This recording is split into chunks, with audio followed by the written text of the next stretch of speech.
Tracking things is important. We track our deliveries, luggage, and phones. But when it comes to tracking where our seafood comes from, it isn't as easy as slapping an air tag on a salmon.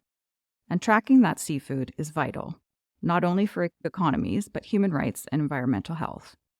The seafood industry in 2023 was valued at over $236 billion US dollars.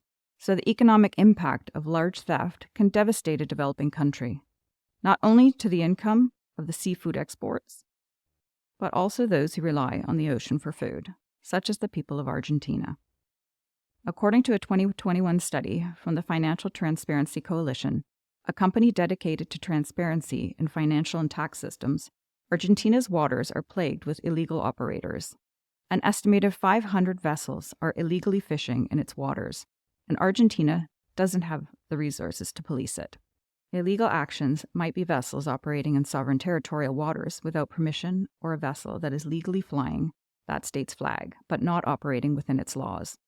Unreported fishing constitutes not only failure to report, but misreporting catch volume. Unregulated fishing is any fishing activity outside of the conservation regulations, or where there may not be regulations in place, but activity is carried out against international regulations that protect not just economies, but ocean health. Nature Middle East reports that fish off Egypt's 1,000-kilometer coast, stretching from Palestine to Libya, are dangerously overexploited, threatening the health of all marine life in the Mediterranean. Despite making up just 0.8% of the world's oceans, the Mediterranean contains 4 to 18% of known marine species.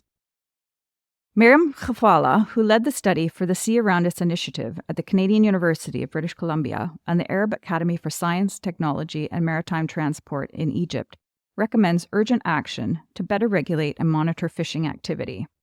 Another issue that puts illegal fishing at the forefront is mislabeling. Mislabeling can take place at any point in the supply chain and can be deliberate or unintentional, which makes it harder to trace. Mislabeled information might be anything from seafood species to product origin. This contributes to health risks for the 6.6 million Americans with seafood allergies. And because mislabeling can obscure the origin of the product, it makes tracking forced labor difficult. Intentional mislabeling often masks illegal fishing. Up to 70% of the seafood export market is in developing countries. In seafood hubs such as Indonesia, Thailand, Vietnam, the Philippines, and Peru, slavery and child labor within the seafood industry are widespread. With the global demand for seafood consistently increasing, illegal, unreported, and unregulated fishing has ensued in slavery and in human-trafficked labor, according to a 2022 study published by Peer Life and Environment. With so much money to be made from illegal fishing, how do we make sure that the fish was sourced sustainably, isn't mislabeled, or wasn't acquired via forced labor? It comes down to data and doing the right thing. The idea of tracing seafood to ensure regulations are followed isn't new. Its beginnings were paper-based, then digital. Now technology allows for tracing seafood throughout the supply chain and offers peace of mind to consumers that the fish they're eating was sourced legally, ethically, and in line with sustainable practice. Regulated companies know the journey their product has been on, from ocean to plate, and can share that information with you. A 2021 initiative by 5 of the world's largest seafood companies called for global regulation and the industry to jump on board. The United States Food and Drug Administration puts this call into action with its final traceability rule, taking effect in January 2026. This requires entities that manage food anywhere along the supply chain to provide additional traceability information to those regulations already in existence. How does it work? One company assisting the seafood industry with traceability is US-based Blue Trace, which offers simple solutions that all but eliminate error along the fishy journey. It begins at the point of catch and concludes with the consumer.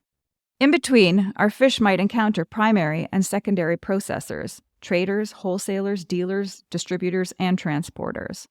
The system includes software that can be operated from a mobile phone or tablet in conjunction with an industrial printer that prints spreadsheets, logs, and labels on waterproof paper. Their solutions can be implemented in a matter of days, require zero consultancy, and are simple enough for employees to use with minimal training.